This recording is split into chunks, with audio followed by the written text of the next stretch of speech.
Okay, ladies and gentlemen, welcome to next year's development discourse. Next year is a multi-competency advisory firm focused on solving complex development questions. We work very closely with federal and state governments and their development partners, to address these issues. Development Discourse, on the other hand, is our public policy discussion platform, which we use in bringing pragmatic solutions or ideas to these complex development questions that we seek to answer. I'm pleased to have Eyo Ekpo as my guest today. Eyo is the Chief Executive Officer at Escalate. He's a commercial lawyer with over 35 years of experience in project finance, commercial transactions, and the electricity sector reforms and regulation. He was commissioner responsible for market competition and rates at the Nigeria Electricity Regulatory Commission from 2010 to 2015. Prior to this, from 2003 to 2007, he was the Attorney General and Commissioner for Justice in Cross River State. And before that, from 2001 to 2003, he was head power sector reform team at the Bureau of Public Enterprises. And we'll get into some of the work he did there. He was also the Senior Performance Monitor team lead at the Presidential Task Force on Power in 2010. Eyo, welcome. So, sure. So after like a decade of privatizing the electricity sector, generation, distribution, Nigeria has seen just a marginal improvement in electricity delivered to the national grid and an increase in customer numbers, very marginal increase. However, there's been a drop in electricity supply per capita, leaving the country even more dependent on backup generators for baseload supply. Do you think that the privatization effort failed? If it did, where did we get it wrong? As someone who was there from creation moment. Actually, you should take part of the blame for whatever answer you give now. I'm happy to take part of the blame, of course. But the question is, you've actually asked a question that requires a discourse of its own. Yes. Let me quickly try and say this as best as I can. Privatization is 99% politics, 1% economics. I always say this. Let's understand this, all right? Because what you are doing in almost every case is determining who to transfer a major public asset, usually a monopoly asset, right? And no matter how objective we want to be, no matter how straightforward and honest we want to be, it's a political decision who you hand that asset to. Correct. Right? For whatever reason, by whatever process, because that person or that entity, that group of persons under some corporate name or the other, it's always some individuals. And you look at them and decide, do I want this national asset to go to these hands? Whether it's in your personal interest or it's in the national interest, it will be a political decision. So let's have that in the back of our minds. That being said, privatization itself is in two parts. There's a process, right? And then the process is expected to deliver a certain outcome. In the case of Nigeria, the outcomes that we wanted have been laid out or were laid out in the National Electric Power Policy of 2001. Essentially, 2 or 3 phrases: universal access, reliable access for all Nigerians, for the greatest number of Nigerians. So with that second statement in mind, I would look at process very quickly and say that the process was successful. Okay. Right? Because it produced an outcome. Okay. Now, the process itself, if we recall, was actually as open and as transparent as you could want it. Okay. Adverts were put out, people responded, they were evaluated, they were asked to submit bids, and the bids were not market value bids. Okay. If there are market value bids, we would have got bids like 1 naira. Okay. All right, because the entire sector was technically insolvent. Correct. At the time, right? Still is, by the way, but that's a different question. We'll get to that. So you could have said that, if I want to ask for a market value, it would be 1 naira, in which case we would have been accused, and I'm saying we because I was part of that process in NEC. I was a member of the NCP's power subcommittee as a representative of NEC. I represented NEC on the NCP committee. So we would have then been accused of selling the family silver to our friends, no matter how capable those people were. So the basis that was set up for determining value was the regulatory asset base of each of the entities. Market value, I think, was the case for the generation side, but for the distribution side, it wasn't market value at all. It was the value of the RAB as determined by NEC. So it wasn't something plucked from the air. We had already done that valuation long before the privatization, because it was the basis for determining the tariffs. All right. So what is the optimized value of each of the distribution assets? And that number is what was paid.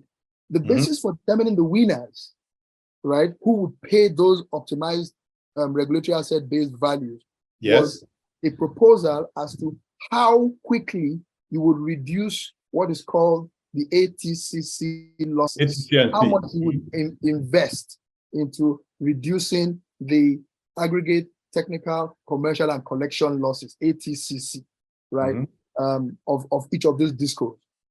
So that was done. Now, who were the entities that we qualified? Right? If you remember, we had started this process not in 2011 or 2012, but in 2003. In fact, in 2002, I was then in the BPE, and I went all over the world with the then chairman of the NCP, former Vice President Atiku Abubakar, and we went marketing, right, Nigeria as an opportunity.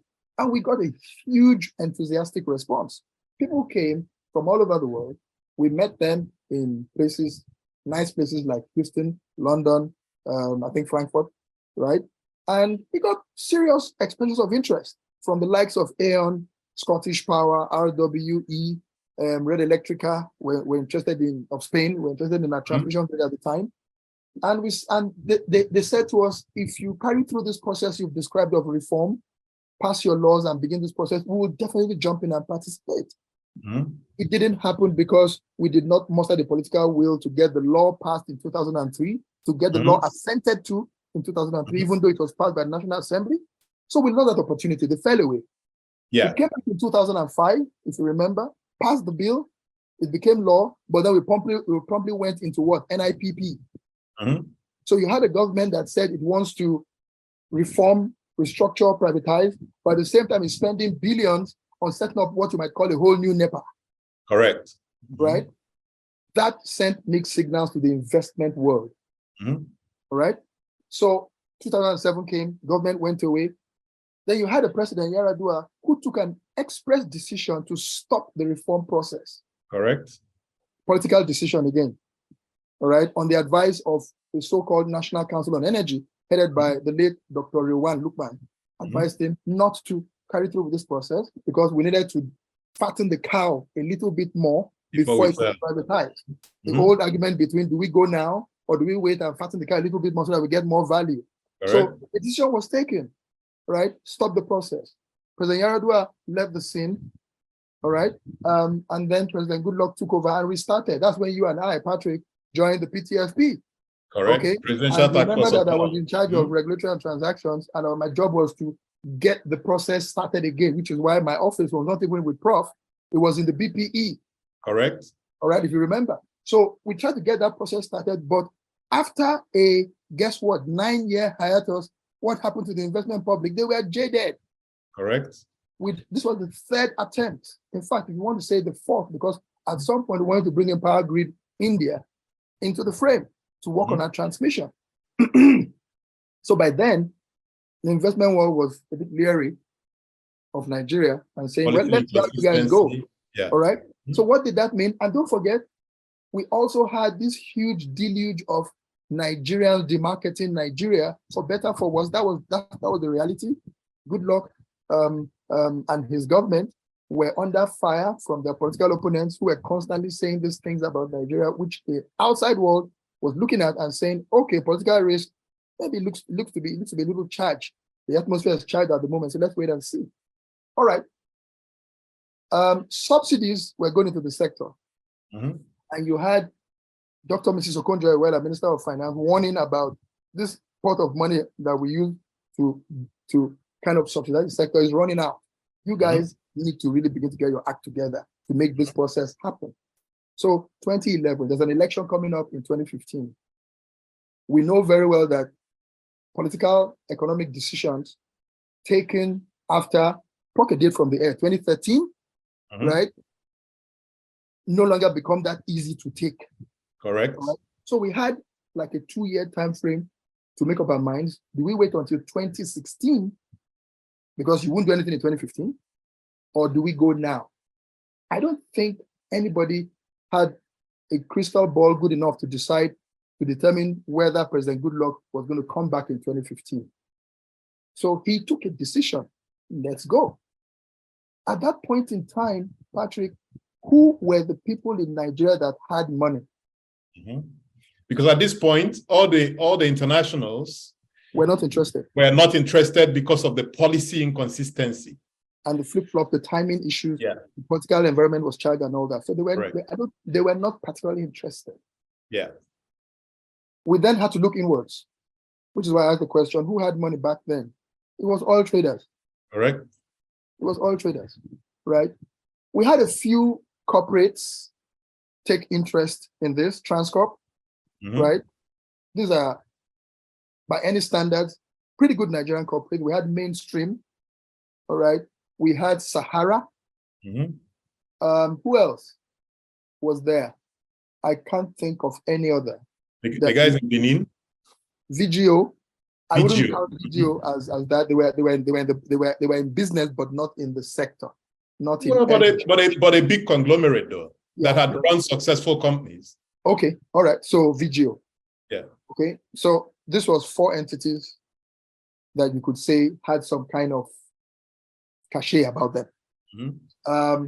NERC, for the distribution companies, did what we call the fit and proper test. And the reality is that hardly any of those bidders who had pre-qualified passed. Correct. Right? They all had basically managerial issues with management, issues with ability to raise finance. And for some reason, maybe because there was a general thinking around the sector that it was like the GSM business. You had a license to print money. There was this perception that this was something that was going to be spewing out cash from day one.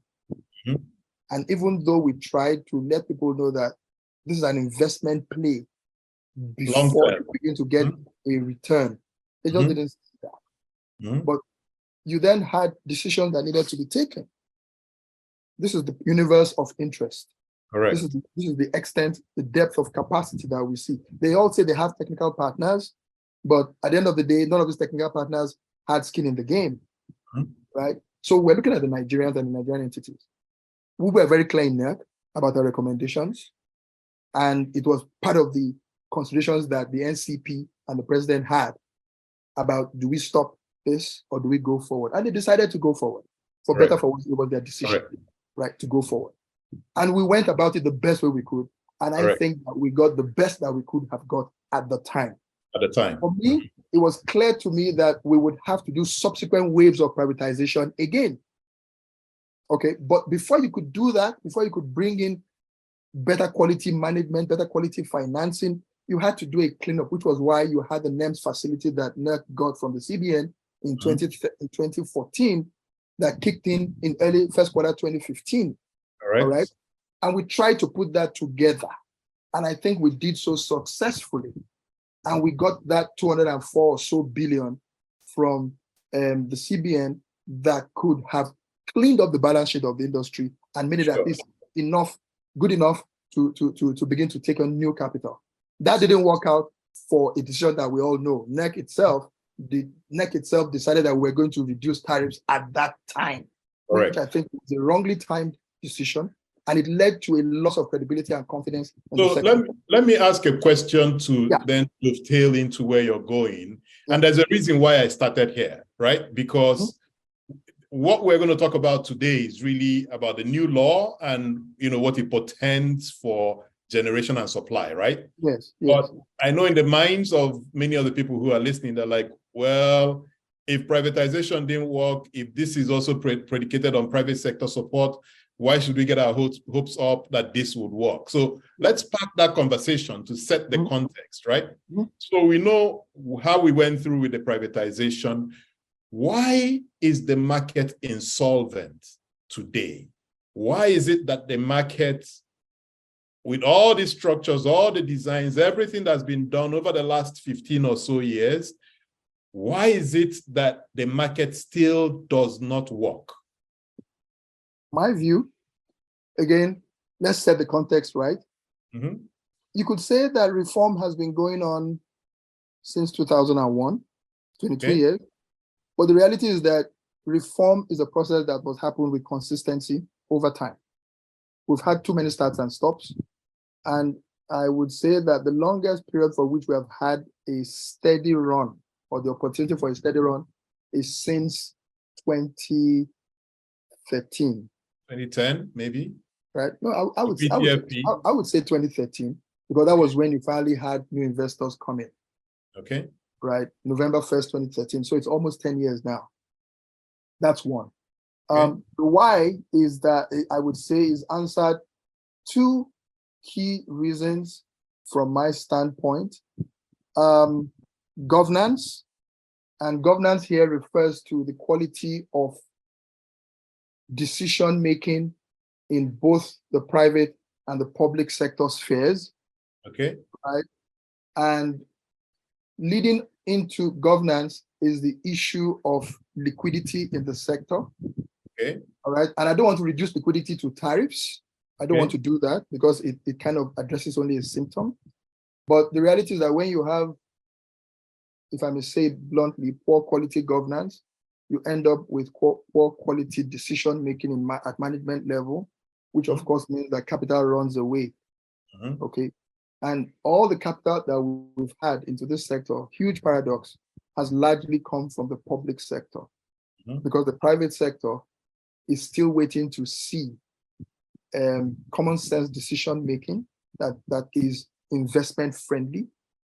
And so until they see that, you probably will have people depending on the revenues from within the sector itself to put back into capital investment. That's my take on it, really. Governance and liquidity issues. And you can dimension governance in any number of ways: the quality of policy making, the quality of regulation, the quality of the managers themselves on the private sector. And don't forget that the private sector, in particularly at the distribution level, generation is fine, I think. I think we've had pretty good generation entities, investors, quality investors in generation. You could see that despite everything, Geregu Power, Amperion, has gone public. Correct. Right?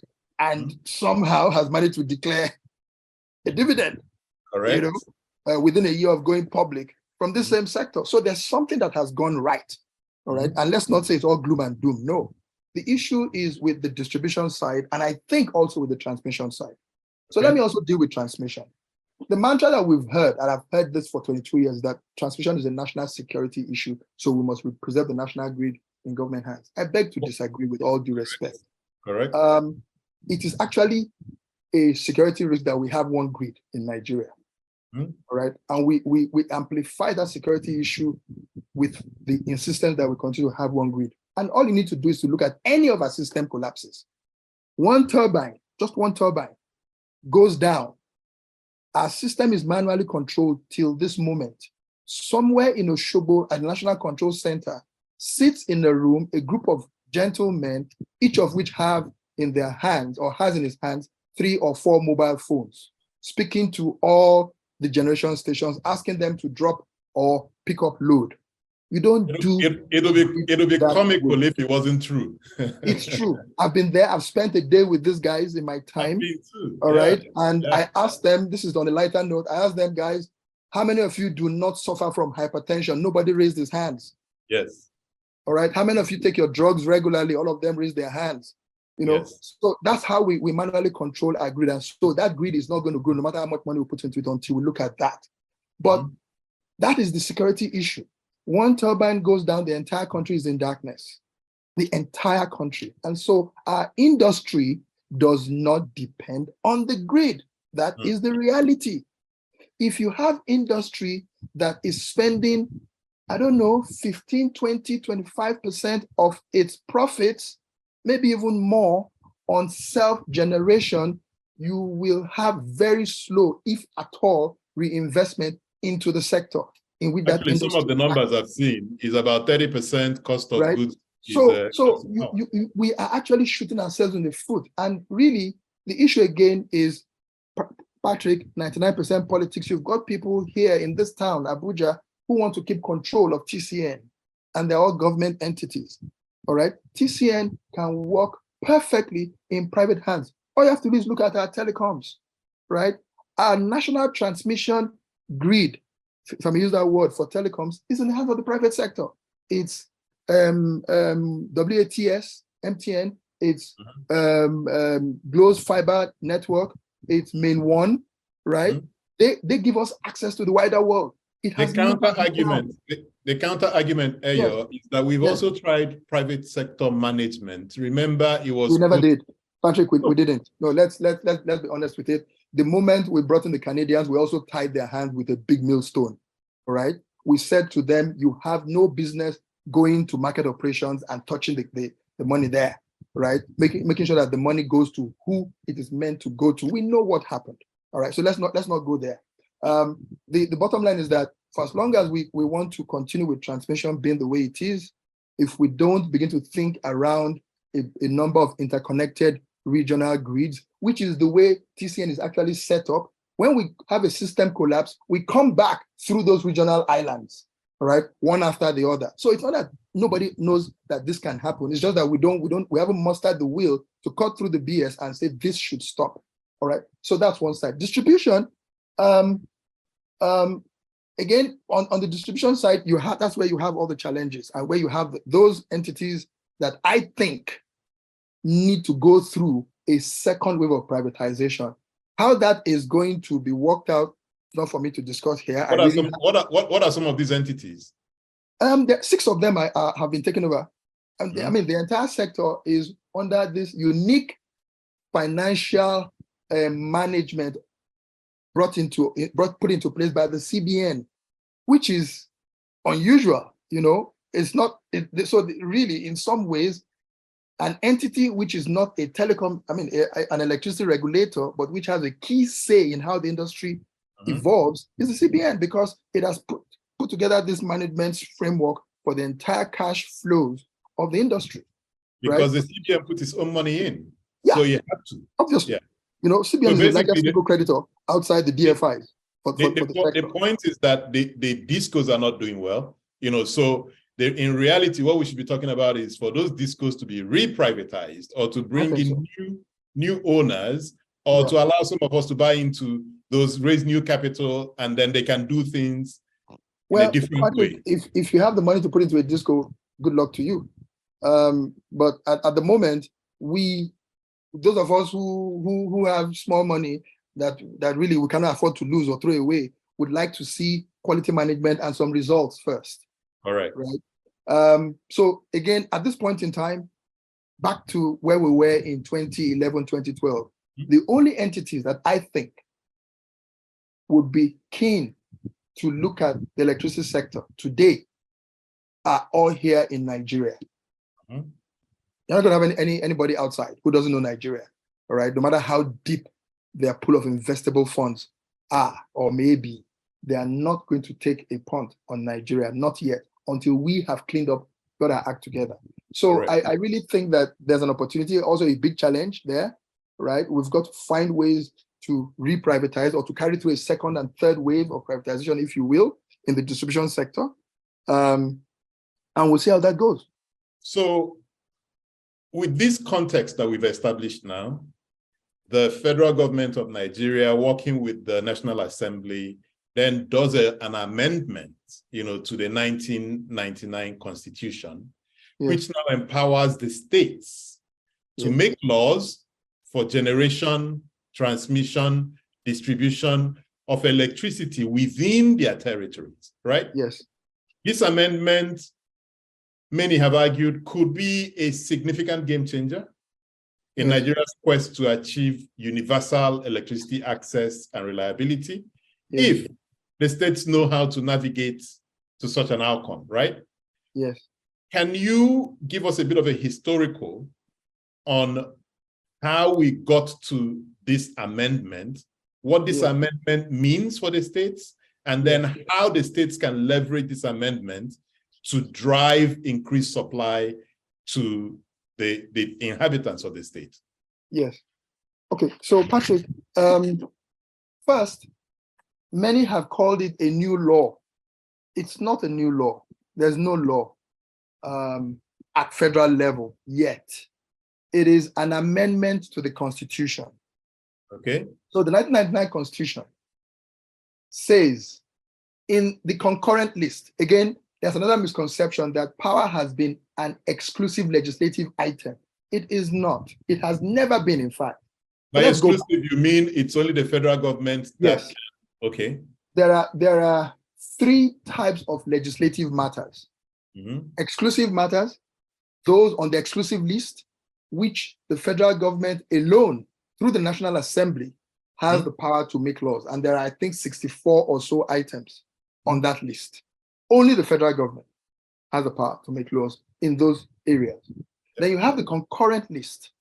The concurrent list are those matters in which there's a shared responsibility in some way that is defined by the wording of that list. So under the 1963 Constitution, electricity was regional, right? Our first Republican Constitution, it was regional. So the regions could set up their own frameworks for setting up electricity, and delivering electricity services to their citizens. Yeah. In the 1979 Constitution, it became a concurrent matter, clearly defined. And the 1979 Constitution said, and let me read to you. There were two items in the concurrent list, paragraphs 13 and 14 in the 79 Constitution. They said, first, the National Assembly may make laws for the federation or any part thereof with respect to A, electricity and the establishment of electric power stations, B, the generation and transmission of electricity to any part of the federation from one state to another. What the Americans like to call interstate commerce. Okay. All right. So those are the two key provisions that empower the federal government. Patrick, what's the first thing you notice about what I've just read?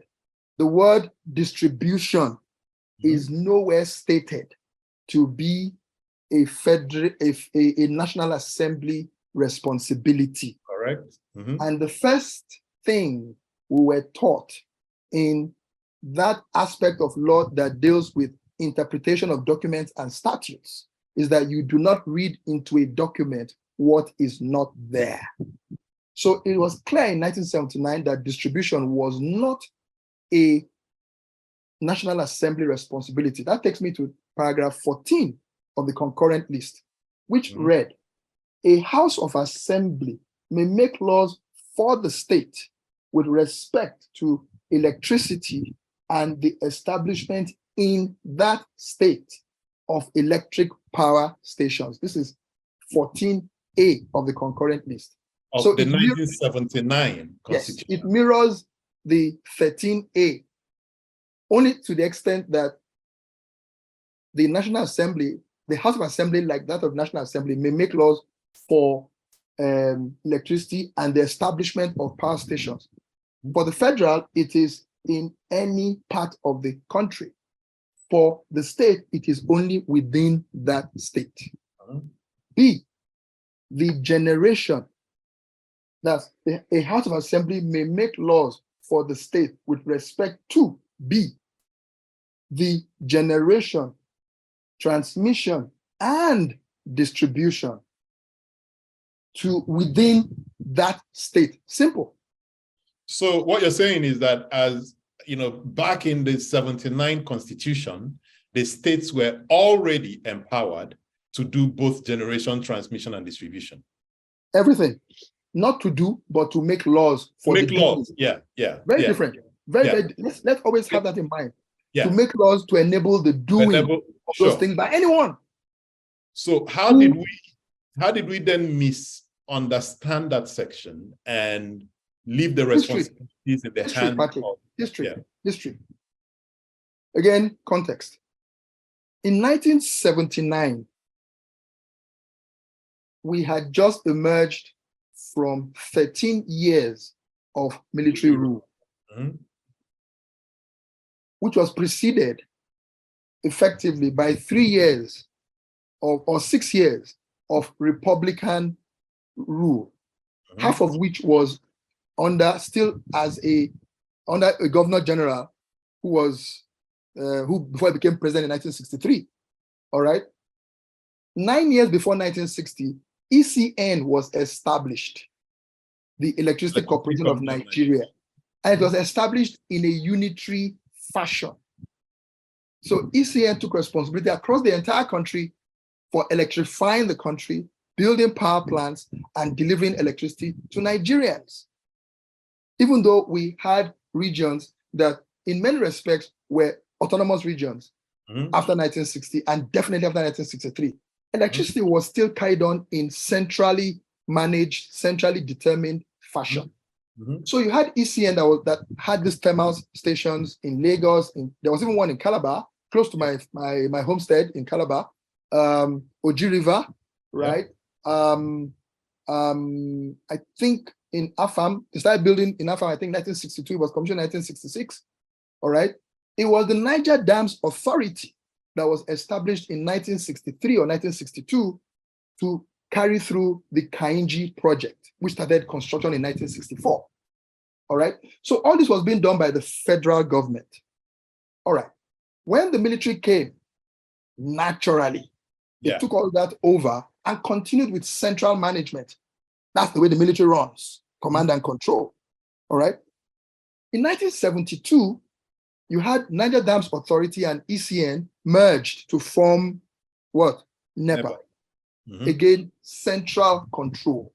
NEPA had 3 sectors: generation sector, transmission sector, distribution and marketing sector, headed by executive directors or then principal managers first before it became EDs, all right, who headed those sectors, which were themselves siloed within NEPA under a managing director. Okay. 1979, therefore, was 7 years away from setting up NEPA. And we had states run by politicians who had come of age under central management and control. 4 years later, the military came back. You never really had the opportunity for the 1979 class to actually think through, this is what we have. So it never happened. So the way my view is that historically, we were always conditioned to central management and control. It was in 1999 that you then had what I regard as a mischievous act that was done. You know, the 99 Constitution is by and large the 79 Constitution rewritten in certain aspects. So let's look at what the 99 Constitution then said about electricity. Again, Section 13, the same thing as 79, no difference. The National Assembly may make laws for the federation or any part thereof with respect to electricity and the establishment of electric power stations. B, National Assembly may make laws for the federation or any part thereof with respect to B, the generation and transmission of electricity in or to any part of the federation and from one state to another. So again, hold that in mind. 14 then says, this is 99 now, a House of Assembly may make laws for the state with respect to A, electricity and the establishment in that state of electric power stations. B, please listen to this very carefully, the generation, transmission, and distribution, in that respect, the same as 79, right? Up to this point, the same as 79.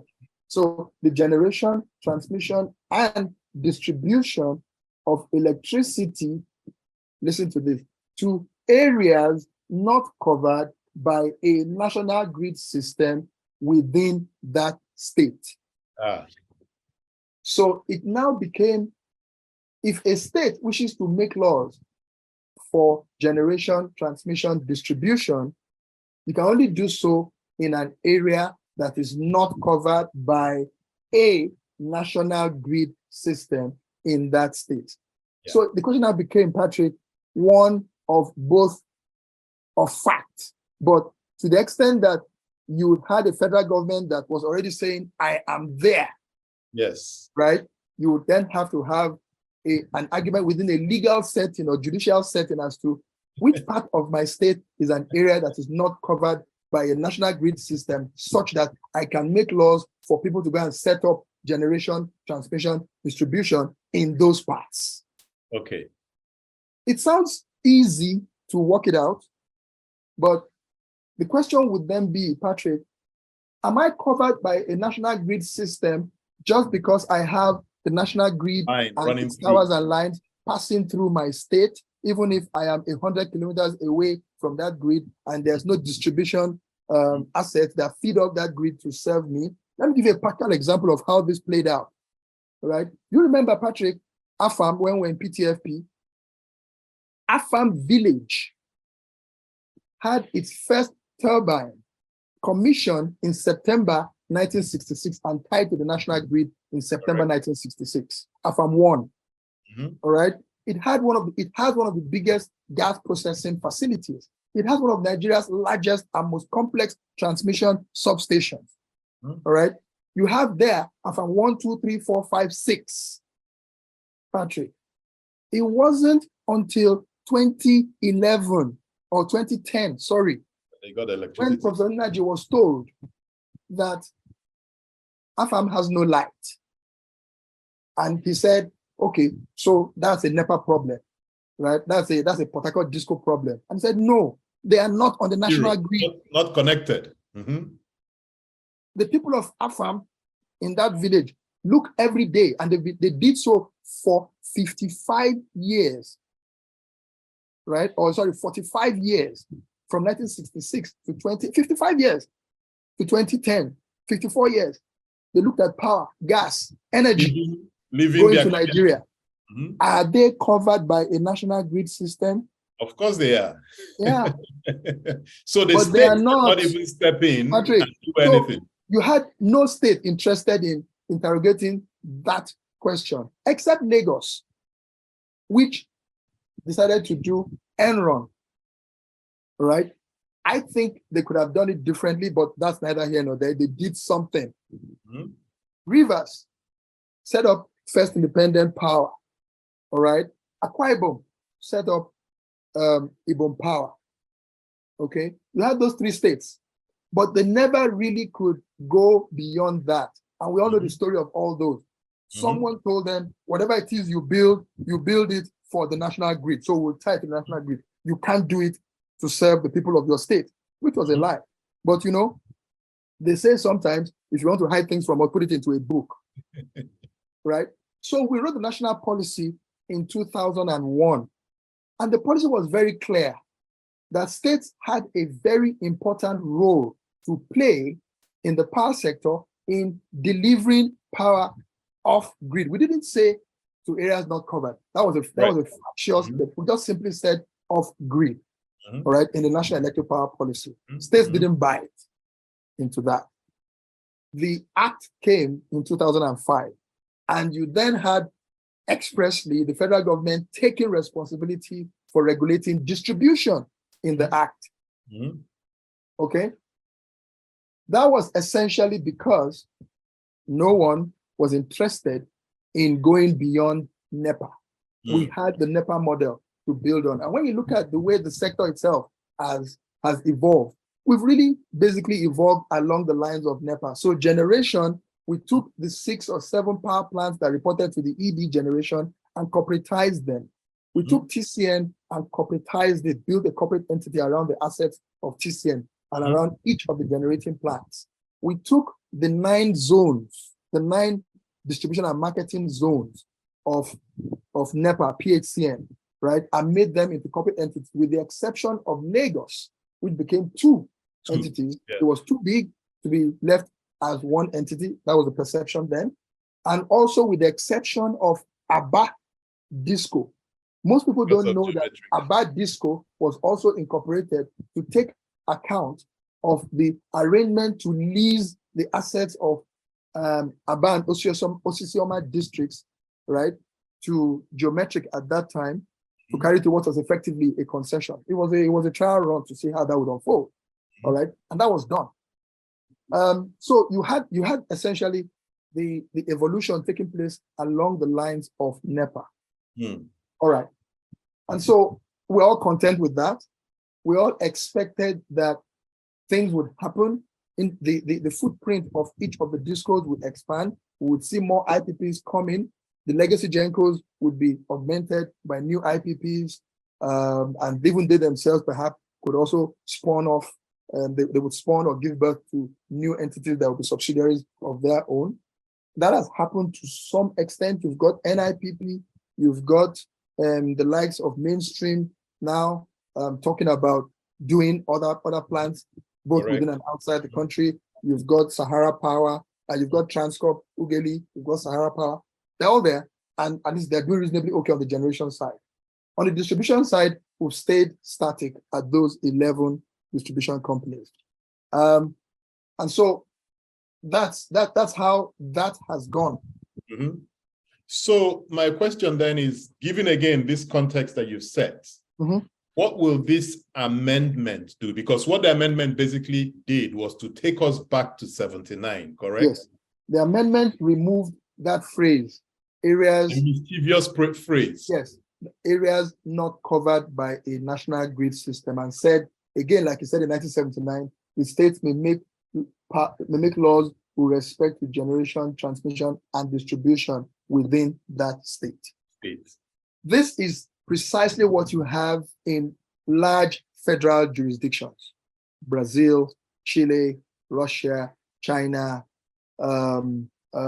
India, the United States of America, where practically all our regulators and our policymakers have visited under the auspices of NERUC.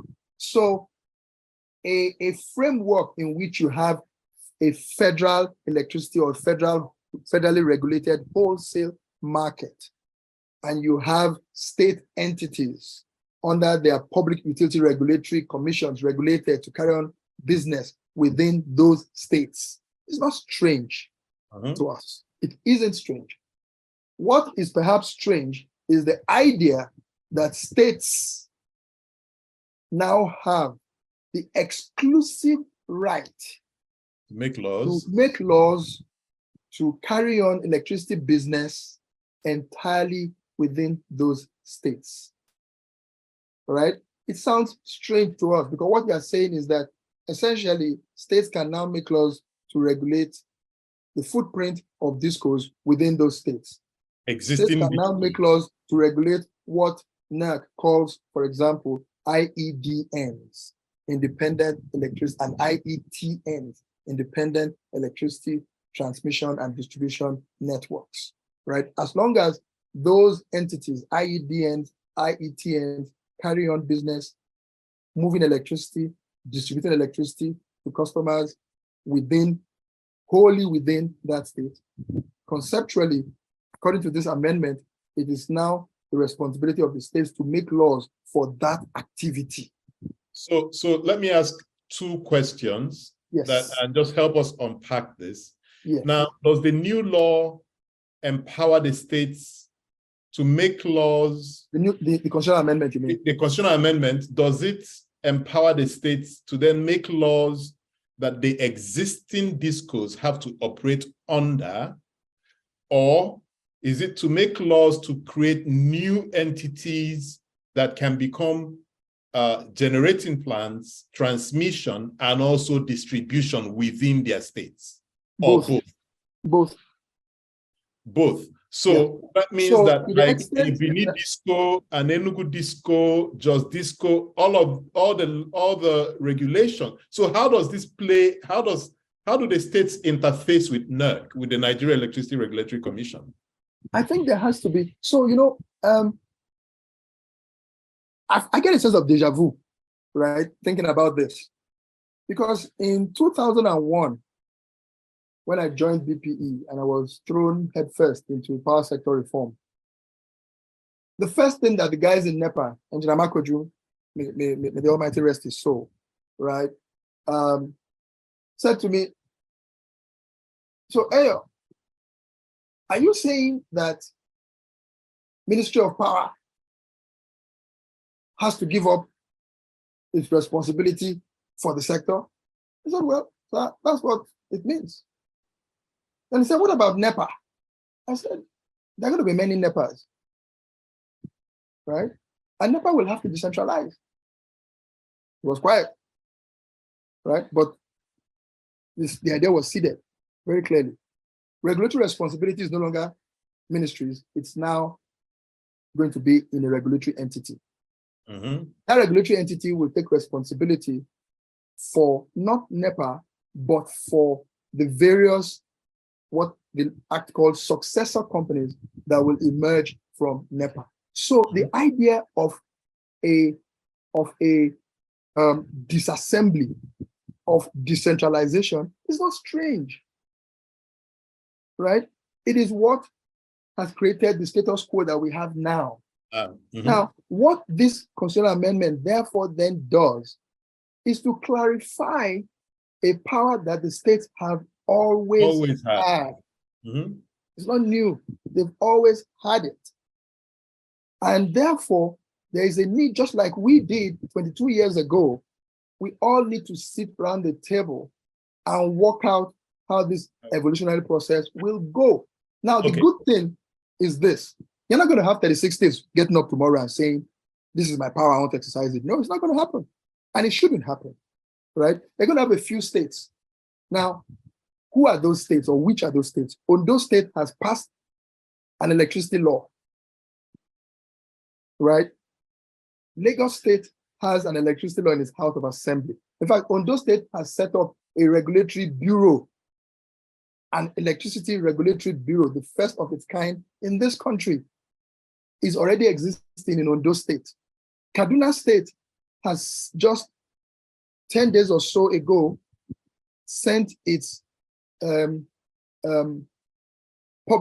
its Utilities Regulatory Commission law and its electricity law to its House of Assembly, 2 laws, right? Kaduna State already has had a Water and Sanitation Regulatory Commission. That is now going to become a Utilities Regulatory Commission with various units, one dealing with environmental, one dealing with electricity, one dealing with water and sanitation, just like you have in the States, right? The Public Utilities Regulatory Commission. They're going to have one, right? So laws are now being crafted by states to enable the execution of that responsibility to provide a framework for delivering electricity access to their citizens. And let's not forget, distribution is not really a federal response. Even if the Act, the Constitution did not say so, right? Distribution by definition is local. Local activity is the responsibility of who? The states. So my urging, my position here is that we need to begin to think of a further decentralization of the distribution sector. It was never the intention, and I say this with all sense of responsibility, right? But I have a bit of institutional memory here. It was never the intention that we would remain at 11 discos. There would be more. So let me make an argument. And there would also be a look at the idea of the design, another look as things begin to unfold and evolve at the design of the sector. All right. Here we have one national sector that goes from generation through transmission to these 11 discos or 12 discos, right? And it's centrally regulated, right? At some point in time, you would begin to have, if you have states building or creating laws that enable the building of private generation plants. Some states are now thinking of enabling the building of transmission lines. Rivers State already has one. So before we go there, Ayo, answer one quick question for me, and then we can get into this conversation. So so the guys who bought the discos, right? The distribution companies. Yes. At privatization, they paid some money. Yes, they did. Oh, yeah. Okay, and they paid some money for a territory. Yes. Right? So if you take Enugu Disco, for instance, they paid to have the right to distribute power to 5 states. At the point when they did this, they were, a monopoly, so to speak, for that region. You come back 10 years later and you say to them, what you paid for, we're now going to open it up to any number of distribution companies we so want to. Not just we as federal government, but states also. No, the states. I'm not talking about the states. Now can open it up to any number of distribution companies. Yes. Where is the fairness in that? And what is the counter argument you make with such owners of a distribution company to show them that they are not effectively losing out? The first thing you do is to let's agree what the facts are.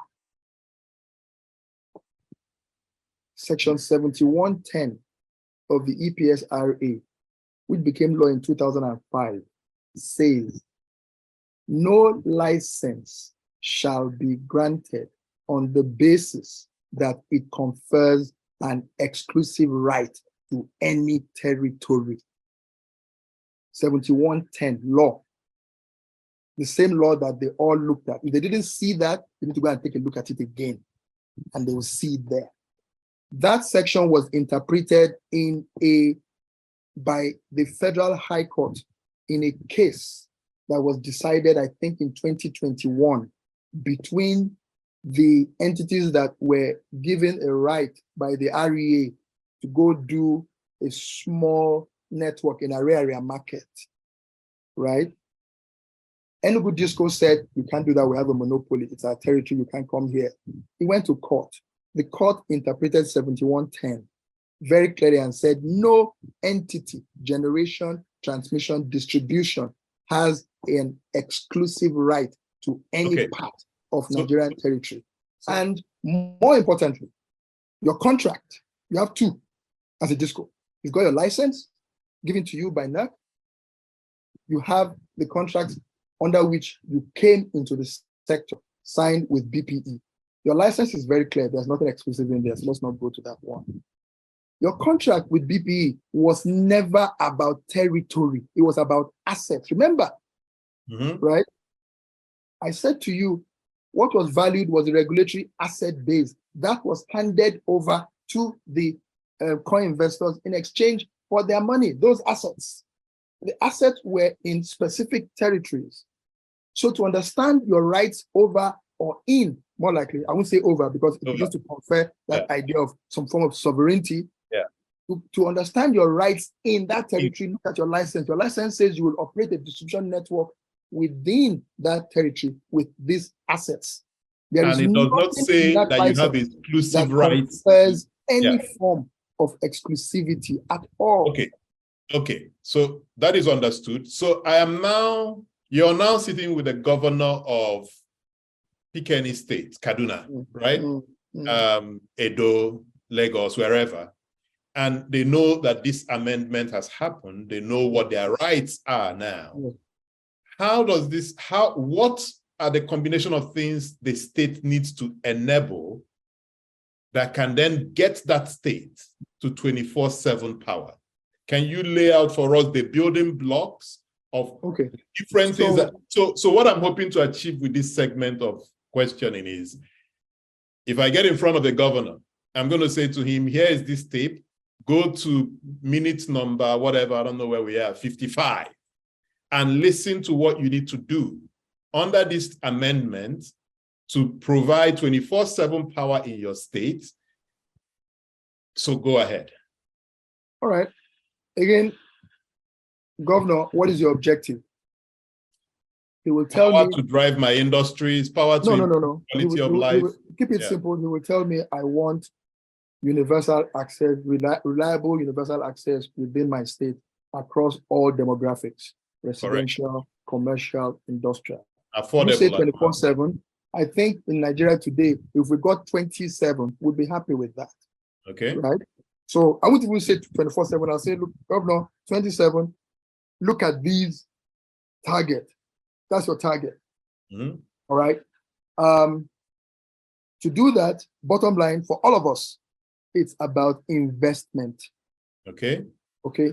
No state, and let's be clear about this, not even Lagos, has the capacity to make the needed investments across fuel supply, generation, transmission. I think for Lagos, since we're using Lagos, even system operation and certainly not distribution. Mm-hmm. It has the enablers, the key enablers. It has the ability to set a framework.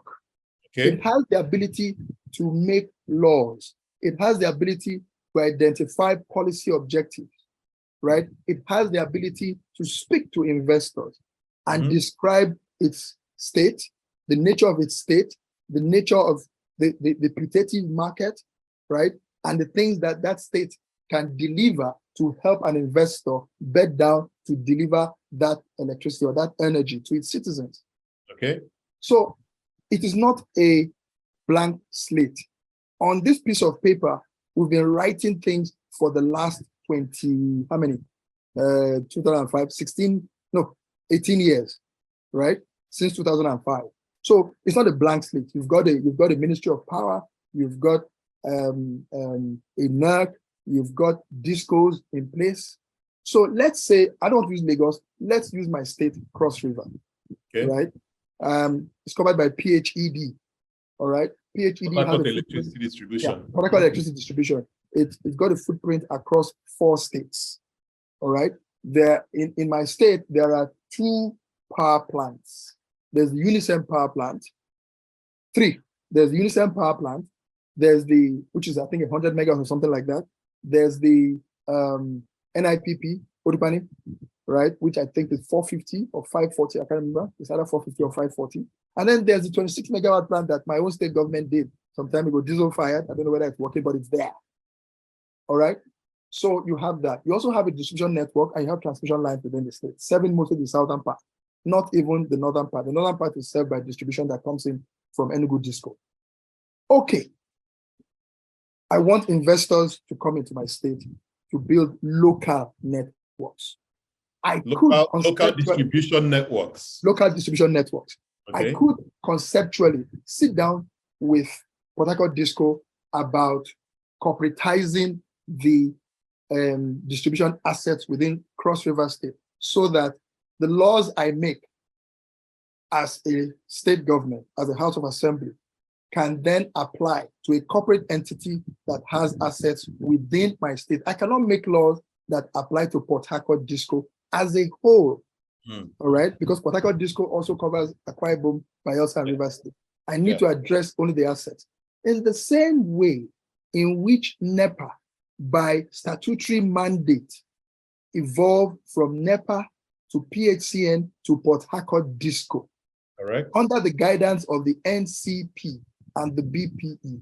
In that same way, can PHED also then evolve into a, what can name from the air, Cross River State Electricity Distribution, right? So that the assets within Cross River are there, okay?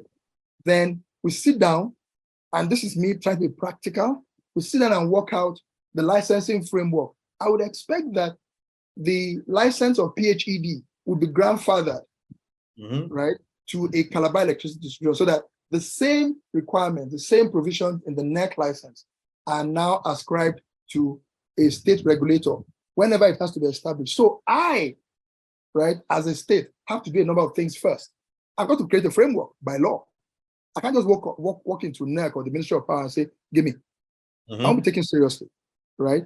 I need to have some form of a credible policy and legal framework put in place, which means go home and do your homework, right? Create that framework, put it in place, law, policy, right? Have the law passed. The Constitution says law made by the House of Assembly. Let the House of Assembly do their work, right? Yeah. Pass a law, all right? Then you have a platform for engaging with a NERC about how do we transit the responsibility. Let's not forget, NERC wasn't born in 1960.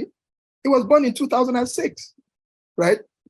The powers that were exercised by the Minister of Power through what was then called the Electricity Inspectorate Services of the Ministry of Power were handed over to NERC. And it didn't take 3 years, 2 years, 4 years. It was instant. Yes. Right? As soon as NERC was established, I think NERC was established in Benway House or somewhere like that in central area, right? The first staff of NERC came from BPE. They are my guys, right? They went to NERC. And the power passed. Commissioners were appointed, and the first thing they did was to create a licensing framework. They didn't do it in 4 years, in 3 years. They did it in months, right? And guess what? They issued licenses to who? The NEPA successor companies. Again, it didn't take 2 years, 3 years, 4 years. They did it in months.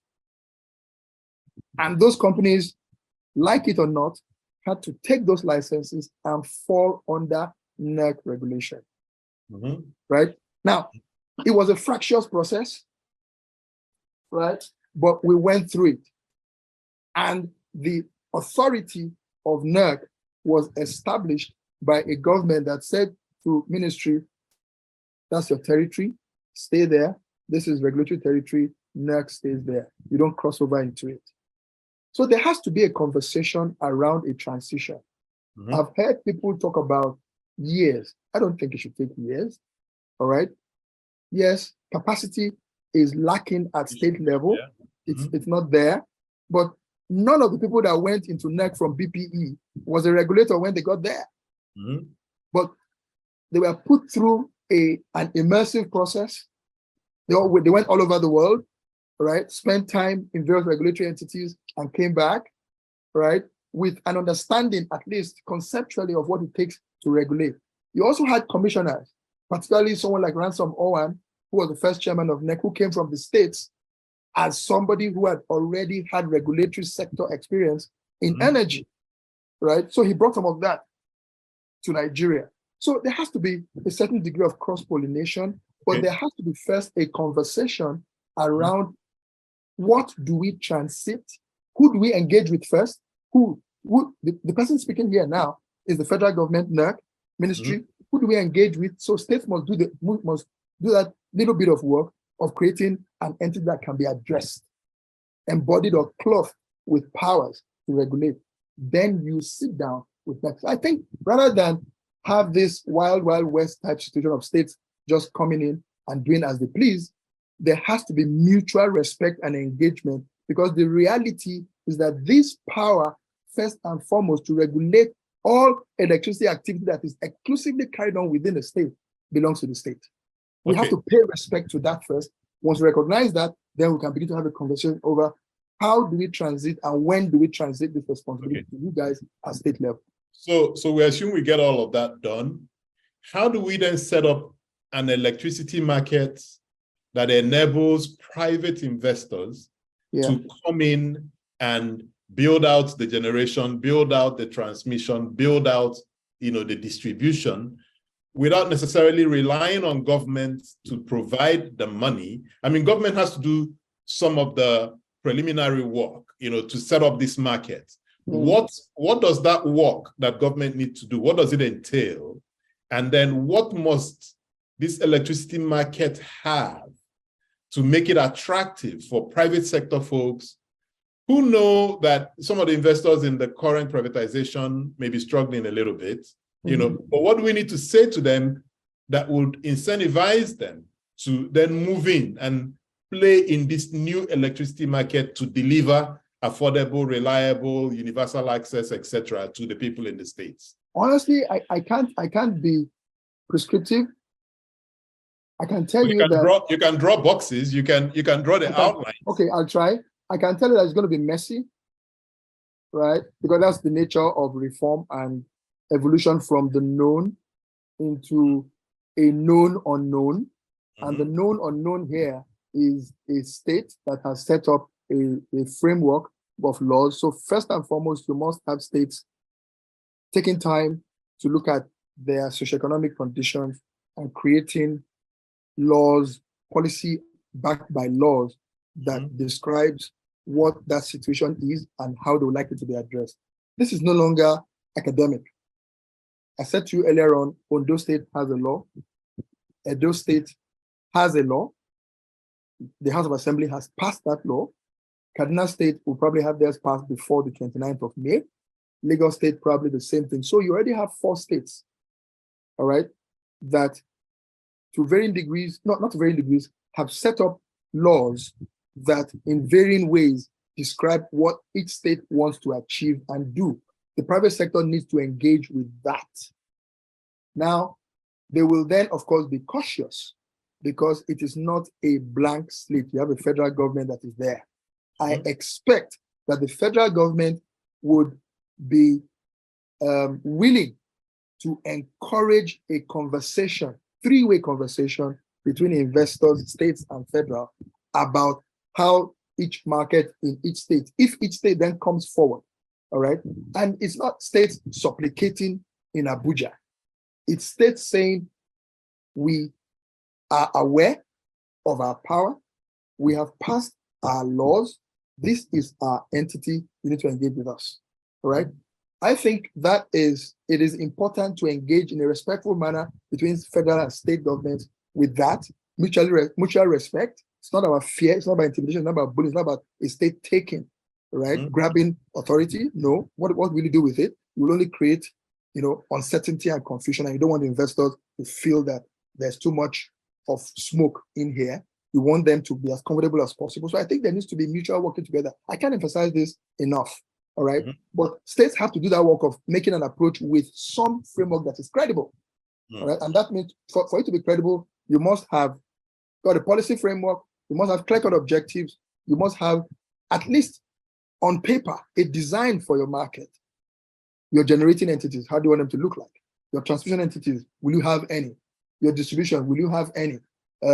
Is your state complex enough to look to having a system operator going forward? Maybe, maybe not, I don't know. But these are boxes that could exist within the state.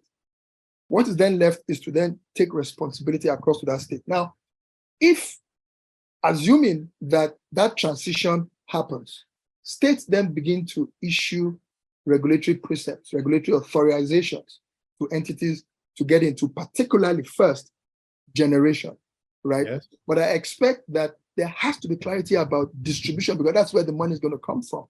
So these discos that are at state level, will they then be set up in such a way that they can be regulated by states? There are various incidents to that, not least of which is the fact that almost all the discos owe some federal entity or the other. If it's not MBET, it's the CBN, right? So some discussion has to go into how do we ascribe to this state entity that has been born out of an existing disco, right? How do we ascribe a part of this debt to that entity to repay? That's a commercial issue. It can be resolved, right? And we're not going to do that here in this discussion. Sure. But once you've done all that, you then have addressable entities at state level that you can then empower. Now, I believe very strongly that as of today, maybe not for all time, but as of today, the sum of each of the parts, every one of the 36 parts of this national whole, individually, is actually prospectively has more potential than the market we have today. You can see the market that we have today. It's 4,000 megawatts. All right. It's technically insolvent. Okay. You've got 6 of the discos already in technical administration under the auspices of one bank or the federal government or the other. All right. So this framework that we have was born out of NEPA. I call it the NEPA model. So the NEPA model has not worked for us. We've tried to take it as far as it can go for various reasons, which I think I've tried to mention earlier on. Governance issues, liquidity issues. We've not gone as far as we want to. So we need to look at some other way. We need to rethink our market design. And if that rethinking of our market design involves the states creating frameworks for engagement by the private sector, then so be it. You know, it's the only way we can go forward. So I think that there are incidents. I've mentioned a few, right? Sure. Technical issues. Where do you create your boundaries between states and the rest of the DISCO? What happens with TCN? I think that's the easiest. TCN continues to deliver energy into each of these states like it has been doing before. But is there an opportunity there for TCN also? I think there is. All right. As states begin to aggregate capacity, there's also scope for TCN to become an entity that has various regional power pools or grids that serve those states that have their own regional or state-based distribution entities. Sure. And can deliver more power into them because you have more generation located within that region that is focused not on the national grid, but on those states within its captive region. So, you know, how it will unfold is a matter of time, but the first steps have to be collaborative, have to be mutually supportive between the federal and state government entities. Let me go to some of the questions from the participants. There's a question here. If a DISCO footprint covers multiple states with some of its feeders and infrastructure crossing state borders, therefore into the exclusive territory, does all of the DISCO get covered by the federal laws, or does the DISCO get to operate under different laws done by the...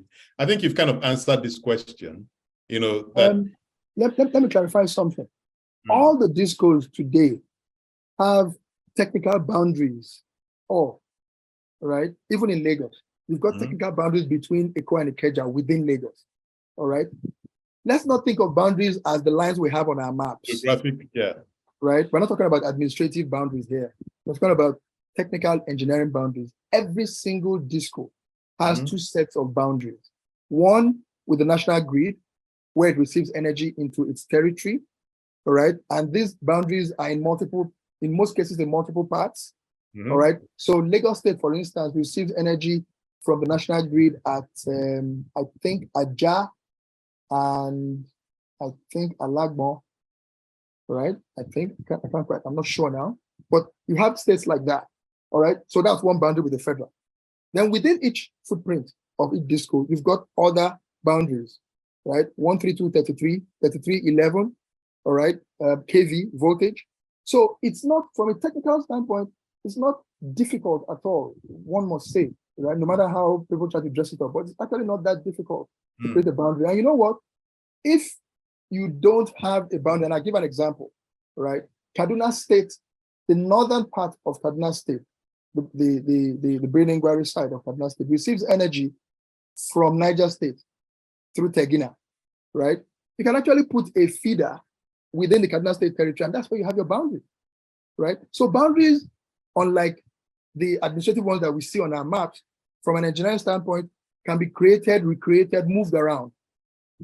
Okay, so that it's not difficult to separate states, all right, if necessary, into entities that can be addressed from a regulatory standpoint by a state regulator.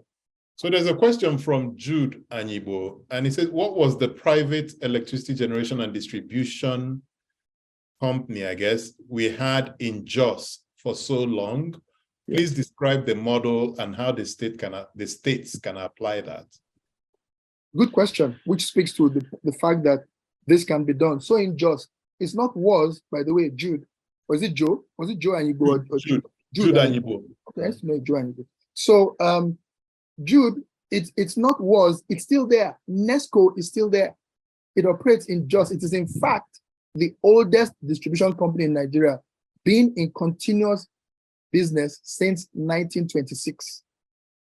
It's been there, right?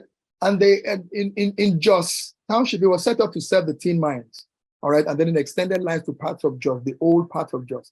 You have lines for Jos DISCO, you've got lines for NESCO, all right? They serve their respective customers, and it's there. So conceptually, you could have multiple transmission lines, but ideally, you don't want that crisscrossing each other, all right? So there's a certain level of monopolization that a DISCO, even if it doesn't have an exclusive right, like I mentioned earlier on, it does have a de facto kind of monopoly. So states will have to look at what level then do we introduce competition, because you can't have expanded access without some form of competition. And I think that that level of competition subsists at the 11 kV 415 volt level. How that will be done, again, it's not something we can discuss here, but there's scope for competition because most of us do not realize, all right, that going back to the NEPA days, distribution was actually under a sector called distribution and marketing. It spoke to the fact that distribution, the discos today are actually two businesses in one. The wires business and the marketing side, the side that goes to look for customers, takes them on, meters them, gets them to be able to pay for services and to collect that money from them and then manage their various customer care related issues. So, Ayo, here's a practical question for you. So let's assume there's a guy who does generation and he's got money to go into any state, pick any state, Cross River, for instance, and drop a generation plant. Yes. But there is no one to build out like new distribution network. But he wants to sell within Cross River. How do we get that kind of transaction off the ground today? He wants to sell. He wants to sell energy. Yes. So he generates, he wants to sell into a distribution company. There is no new distribution. He has to work with Port Harcourt Disco. How would that work out today? But he wants for the power to be distributed within Cross River and not to be put on the grid. Well, Patrick, we know that power generation technology has evolved to a point where we can efficiently generate in smaller quantities. Yeah. Right.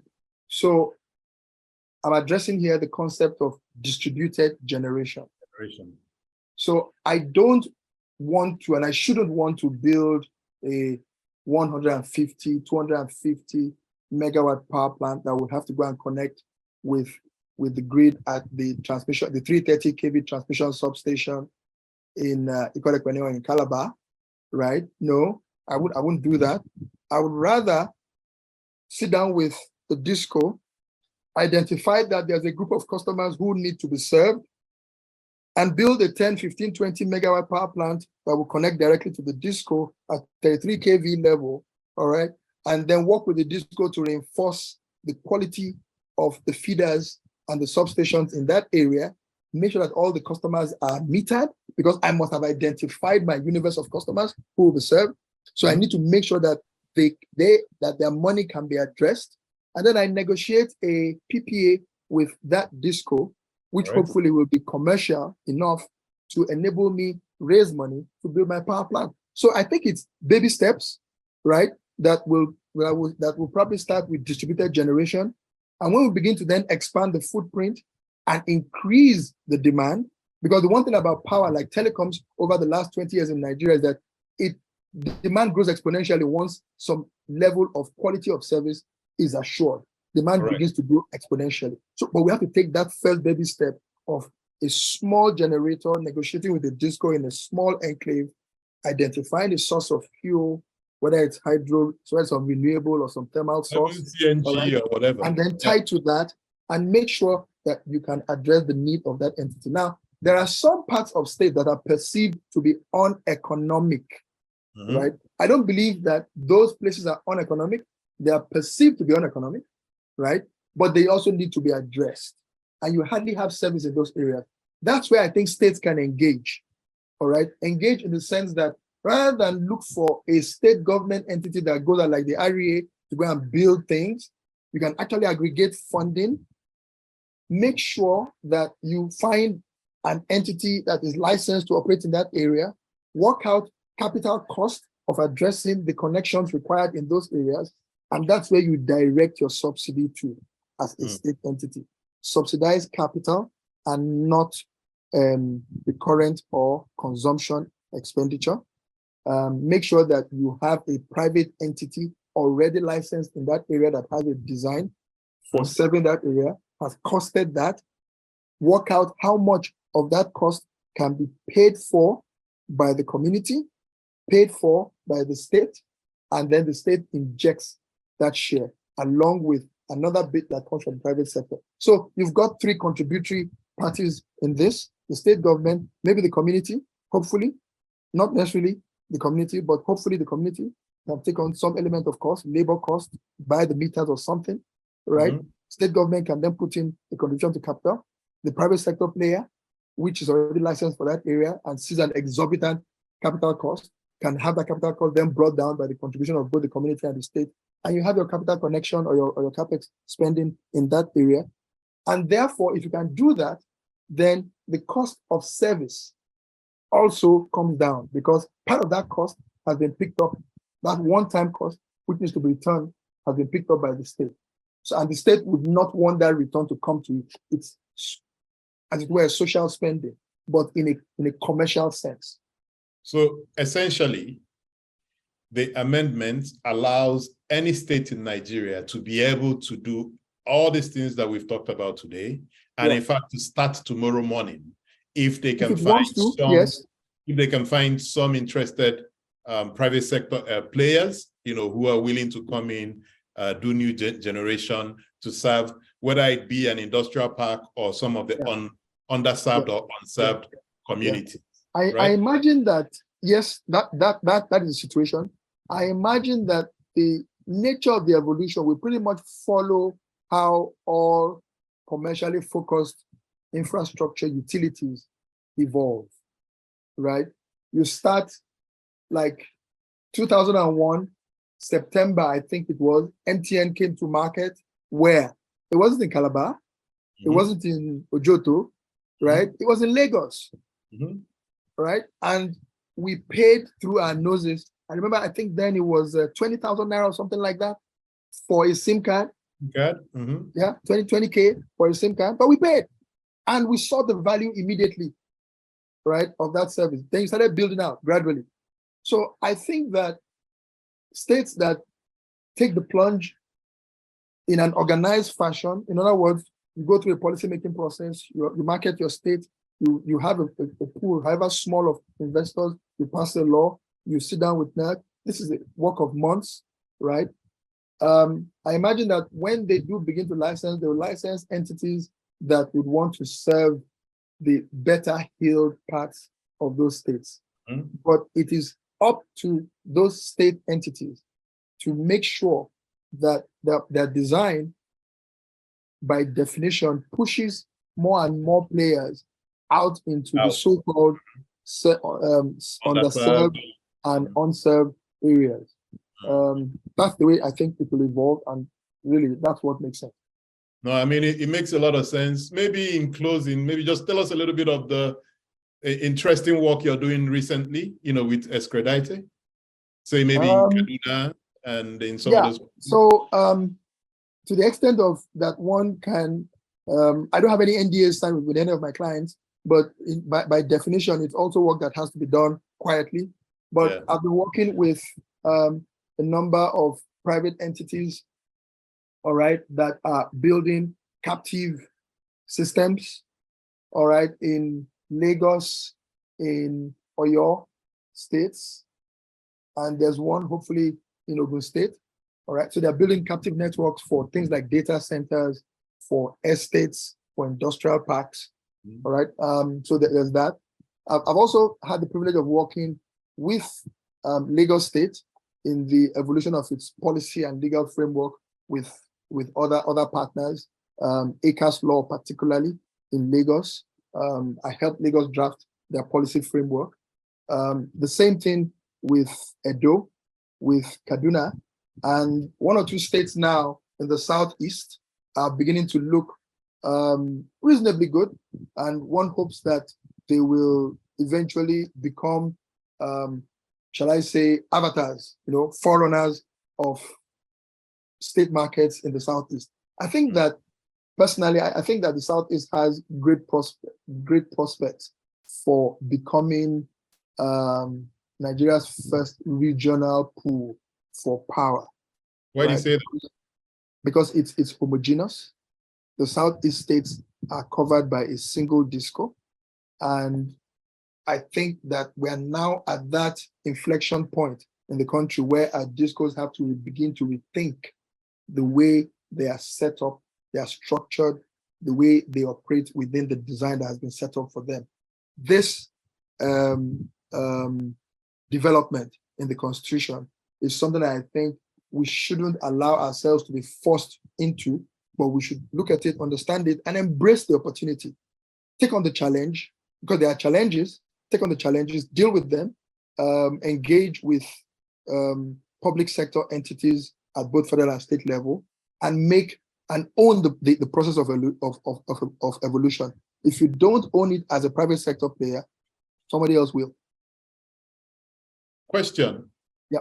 Institutions in the power sector, and this, we're going to close out with this. The bulk trader. Yeah. Stay or go? The bulk trader did what? Should it stay or should it be packed up? It has to evolve. The bulk trader was never meant to be a permanent entity. I remember that the first license for MBET, right, passed through my division, and we were very clear in our minds that after 3 years, and that's it, I think that provision was put into the license, let me paraphrase it, the need for an MBET in that setup would be reviewed after 3 years, right? It didn't happen, but a review was done, I think, in 2021 or 22, I think it was late 21, if my memory serves me, by NERC. Mm-hmm. And I was asked at the time, and I was very clear in my mind, it's time for us to begin to look at winding up the bulk trader as we know it today, all right? All credible markets are bilateral, right? All. There's none without exception that is trilateral or quadrilateral, okay? They're all bilateral, buyer, seller, at some level or the other, whether it's distribution, transmission, or generation. You've got somebody selling a service, somebody buying that service at each of the three levels, right? So the bulk trader definitely has to begin to start rethinking. And indeed, if you don't, like I said just now, if you don't own the process, somebody will own it for you. So NERC has said to the market, for better, for worse, I think I have my thoughts about that, but NERC has said very clearly to three discos, Ikeja, Eko, and I think Abuja, guys, go out and negotiate your bilaterals. Mm-hmm. Now, maybe I wouldn't have done it that way, but it was bound to happen.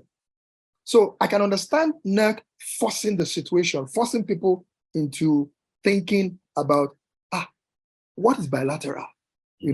What are the incidents? What happens with system operation? How do we contract for reserves? Who do we contract with? What will be the terms? So they are being forced into this. And again, it's what I said. If you don't own the process, we know what electricity market should look like. We are not there yet, but we should realize that NERC's first objective, NERC's first function under the Act is not per se regulation, it is market design. Mm-hmm. And we don't yet have that steady state market design, which means we are evolving. We will be evolving. And so NERC will be pushing various players in the market and maybe even bringing in new players into the market to say, look, guys, enter this market. We're going to license you, go and do this, right? Shake things up. So it will happen, and I think that already MBET needs to begin to ask itself, what should we look like, right, in the next 2 years, 3 years? If they're not doing that already, I'm sorry, but they've got something wrong. They need to be thinking about that and working towards that. They can't continue to hold people's contracts, right, that should be held by those people themselves. They can't continue that way. I know we should, shut down the interview at this point, because we are that marker, but some interesting questions came in from the participants. Yeah, let's hear them. We can very quickly squeeze them in. It's up to you. I can take another 10 minutes. Yeah, excellent. Thank you. So not more than that, 10, 15. Alex Akolo, from a legal and regulatory perspective, does this mean that the EPSRA 2005 will be totally ineffective in these states that make their own laws? Will there be a handshake between the state laws and NERC in 2 minutes? 1 minute, actually. Second question answered. Second question. No. I mean the part B of okay. of what Austin, you said? Alex. Alex, I'm sorry. Alex. So the second part of your question is easier to answer. The answer is yes, there has to be one, and I believe there will be one. Will EPSRA be totally ineffective? No.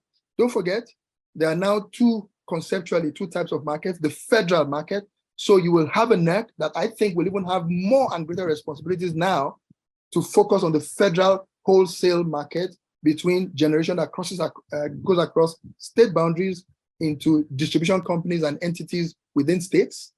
So you already have those PPAs, Transcorp, Ugeli, Egbe, Kainji, Jeba, the NIPP power plants, Azura, and all that. It will continue. NEC will continue to take responsibility for those under the EPSRA. What I think needs to happen is that, and I think is happening already, is that the EPSRA has to be amended to take account of this new situation and provide for how this new world that we are necessarily going into will unfold. Try to manage that process of transition. Okay, so I've got a question here from, an anonymous attendee. That's how it's counts. Yes. The ability of states to actualize the intentions of the constitutional amendment and also the creation of viable state electricity markets, and also any conversation between the federal and states will be hinged on the repeal and or amendment of many provisions of the EPSRA in 2005. Without repealing or amending these provisions that give the federal government the powers over electricity transmission and distribution via NERC, NEMSA, TCN, ARIA, and other agencies, it will be difficult for the states to make laws that would catalyze private sector investment in the state electricity markets. Amending the EPSRA is the second step in the process of getting the states to deliver 24/7 power to their citizens. Yes or no? I agree. Fantastic. I wish he put. I don't think we need to repeal. I think we need to amend, and I don't think we need to amend much. I think what we need to do actually is to inject, and there are very few of them. There are not many. Those provisions that give NERC the right to regulate distribution.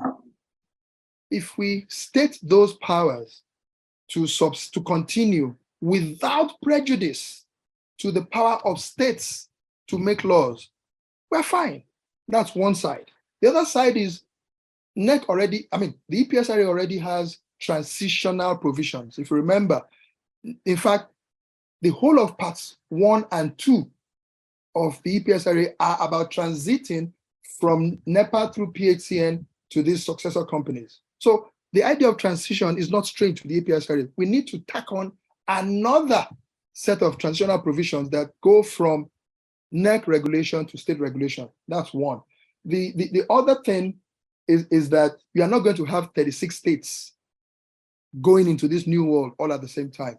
So there will be a residual default power that NEC already has to regulate distribution at state level, right? Which will continue for those states that choose to say, well, look, let me watch how it's going to go in Ondo, or let me watch what's going to happen in Kaduna or Edo or Lagos or Anambra or Enugu or whatever else, right? That is taking the plunge. Most of the states undoubtedly will want to see how it unfolds. Some will, I'm going in at the deep end, let's go, right? And we'll all watch, we'll all like to see them succeed, right? In one form or the other. But the bottom line is that more people come into the frame of being served by institutionalized markets and leave the hassle of being their own NEPA or their own PHCN or their own PHED. That's really what is most critical. How many people can we take out from auto or self-generation into an institutionalized and recognizable, credible market? Eyo, thank you so much for making time to join this conversation. And to everyone who joined, thank you once again. And I'm just sharing a screen on the next session we have, same time next week, ending Nigeria's fuel subsidy regime, the why and the how. And it's with Neil McCulloch. He's a director with the policy practice, and he's just written a very important book on ending fossil fuel subsidies, the politics of saving the planet, and many of the issues, examples he used in the book, from his work in Nigeria over the last decade or so. So hopefully you find the time to join us again next week, same time, as we take on this very important issue that must be addressed by the incoming administration, or we'll remain in trouble. Yeah, but Eyo, thank you so much for joining the conversation. And thank you to all those who found time to join. Excellent. Thanks a lot. Bye now. Bye now.